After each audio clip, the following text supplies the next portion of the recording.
हाइबदी अखोइना चप चाना land अखोइगी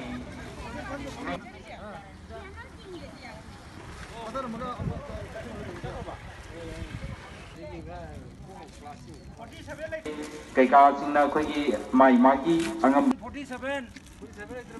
number 47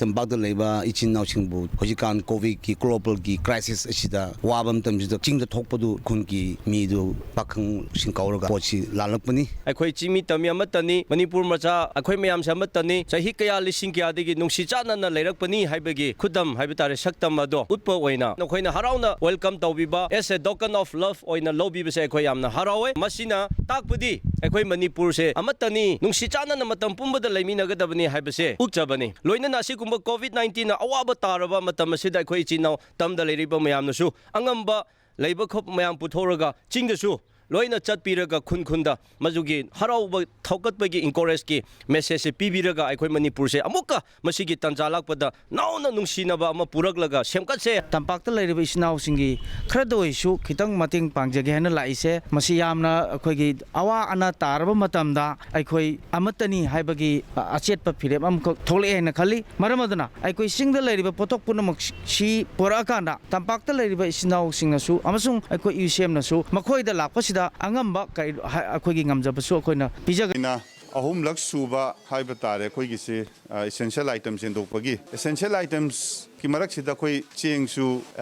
नापसागी चेंगसु कोई अनिरक येंग्रे मार्च थागी अप्रैल थागी अदगी PMJKY गा MLA local area development fund दगी चेंग हापगा राउंड अमसु कोई येंदोक सकरे इंत पिसलगा गवर्नमेंट ना येंगा कना कना कदाय कदाय द लेगे सि येंग मतुंगदा अखोइदा मसी अमुक लौथोक याबगी लंबी कदाय कदाय द लेगे हाइबजे थिकलकदौनिना मसी मयाम मदु नंगनबा अंतंग पिबियु हाइदना स्माइना थमजगे केंद्र सिगी लैरिबा सिगी अवाबा तारिबा मरक सिदसु उजिगुजि गवर्नमेंट की साइड तगी मतेंगसु पांगबी अखोई लेबा सोशल वेलफेयर डिपार्टमेंट दगी उजिगुजि ओल्ड एज पेंशन सिंगसु ममांगदा अखोई गो टू विलेज कुंबदा अदगी मी लैगिदबा महूत सिंजनबगा यावबा अखोई सगोरबंदा यावगिबा मयाम अखोइना होनदना हापगिबा मयाम दो मदुसु चंगबा हौरे हाइदना अखोइदा ताकबिरई मदु मयाम दुसु मागी मागी बैंक अकाउंट तु यंगबियु अयामबा नेक्स्ट 1 वीक सि मनुंग लोइन संग अदराना खल्ली चंगक्तबा खोत्तबा यावबा लेरसु मदुसु अमुक्तंग अखोइदा ऑफिस सिदा लाकपिरगा लोइना नमक अवात पादो यंगिनबा यानी हाइदना आई स्माइना थमजगे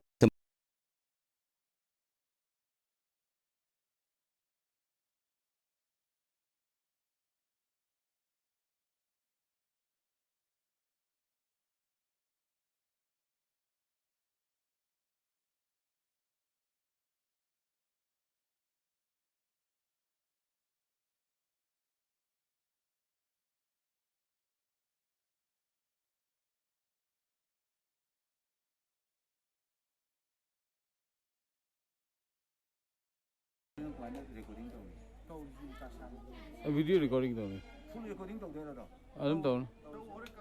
यार कोई को आई हाउरे कोरिनु बोदी खुराइना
चलो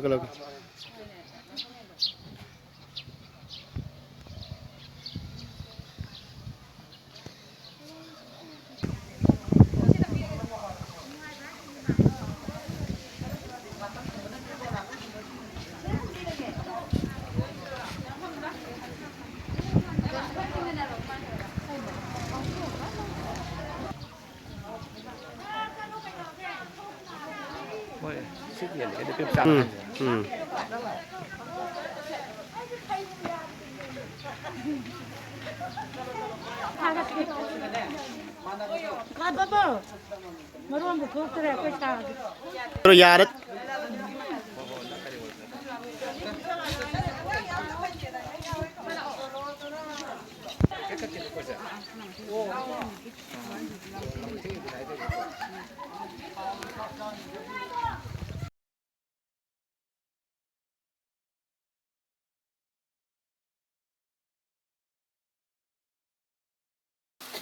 Dam chung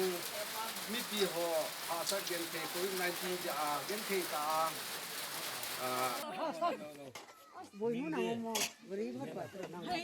yen bidana mi mayam sigi khan bidana ꯍꯧꯖꯤꯛ ꯂꯩꯔꯤꯕ ꯋꯥꯔꯜꯒꯤ ꯑꯣꯏꯅ ꯀꯣꯔꯣꯅꯥ ꯚꯥꯏꯔꯁ ꯍꯥꯏꯅ ꯊꯣꯛꯂꯛꯏꯕ ꯀꯣꯚꯤꯗ-19 ꯍꯥꯏꯁꯤꯗ ꯑꯩꯅ ꯑꯉꯝꯕ ꯃꯌꯥꯝꯗ ꯃꯥꯛꯁꯁꯦ ꯃꯤꯄꯨꯝ ꯈꯨꯗꯤꯡꯃꯛꯅ ꯎꯞꯅꯕꯒꯤꯗꯃꯛꯇ ꯑꯩꯈꯣꯏꯅ ꯃꯥꯛꯁꯁꯦ ꯌꯦꯟꯊꯣꯛꯆꯕꯅꯤ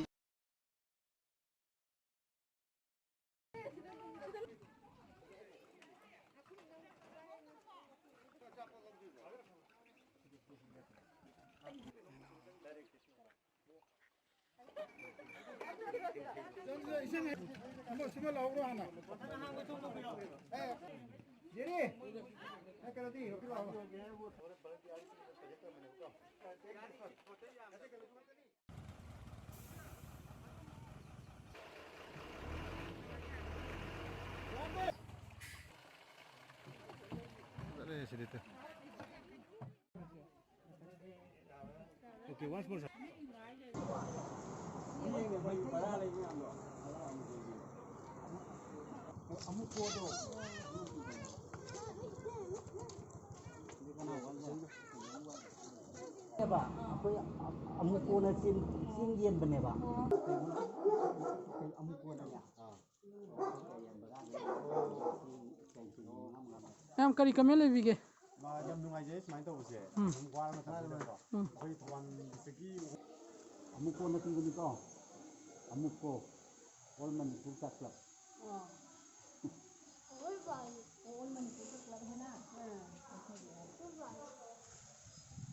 ꯑꯩꯈꯣꯏꯒꯤ ꯔꯨꯔꯦꯜ ꯚꯣꯂꯨꯟꯇꯔꯤ ꯁꯥꯔꯚꯤꯁꯦꯁ ꯋꯥꯡꯕꯜ ꯃꯌꯥꯏ ꯂꯩꯀꯥꯏꯗ ꯂꯩꯕ ꯑꯣꯔꯒꯅꯥꯏꯖꯦꯁꯟ ꯑꯁꯤꯒꯤ ꯃꯈꯥꯗ ꯑꯩꯈꯣꯏ ꯂꯤꯡ ꯋꯥꯔꯀꯔ ꯁ꯭ꯀꯤꯝꯒꯤ ꯃꯈꯥꯗ ꯂꯩꯔꯤꯕ PL-HIV-ꯁꯤꯡꯗ ꯍꯧꯖꯤꯛ COVID-19ꯒꯤ ꯁ꯭ꯄ꯭ꯔꯦꯗ ꯇꯧꯕꯒꯤ ꯄꯦꯟꯗꯥꯃꯤꯛꯀꯤ ꯁꯤꯆꯨꯋꯦꯁꯟ ꯑꯁꯤꯗ ꯑꯩꯈꯣꯏꯒꯤ ꯑꯣꯔꯒꯅꯥꯏꯖꯦꯁꯟ ꯑꯁꯤꯅ ꯖꯦꯅꯔꯦꯜ ꯑꯣꯏꯕ ꯃꯌꯥꯝꯅ ꯃꯇꯦꯡ ꯃꯌꯥꯝ ꯄꯥꯡꯂꯒꯁꯨ ꯑꯩꯈꯣꯏꯒꯤ PL-HIV-ꯁꯤꯡꯁꯤꯗ ꯁꯤꯒꯨꯝꯕ ꯁꯤꯆꯨꯋꯦꯁꯟꯁꯤꯗ ꯃꯇꯦꯡ ꯄꯥꯡꯅꯅꯕꯒꯤ ꯑꯆꯧꯕ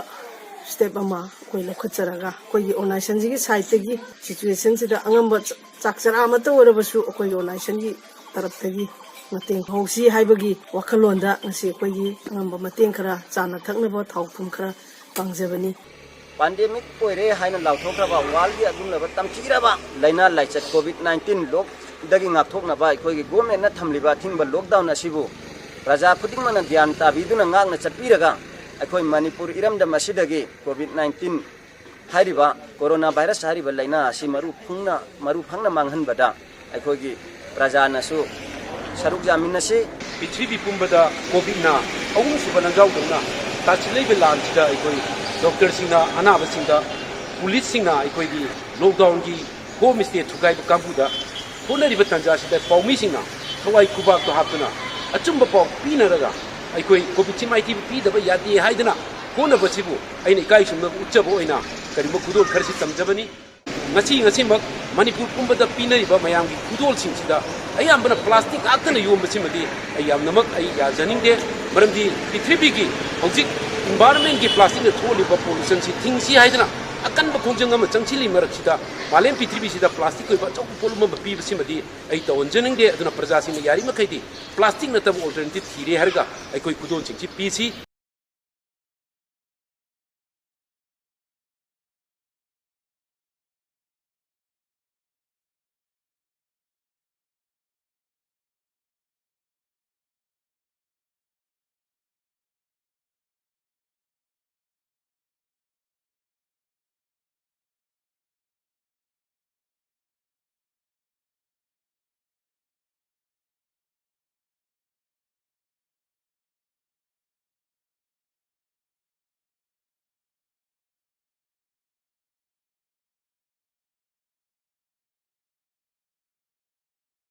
Bao nào này à? Mi hay còn bao thêm đồ lo, thằng nó là tiền này, packing số từng nó mà. Thank you so much for the second time for 140 people here, including staffs and widows.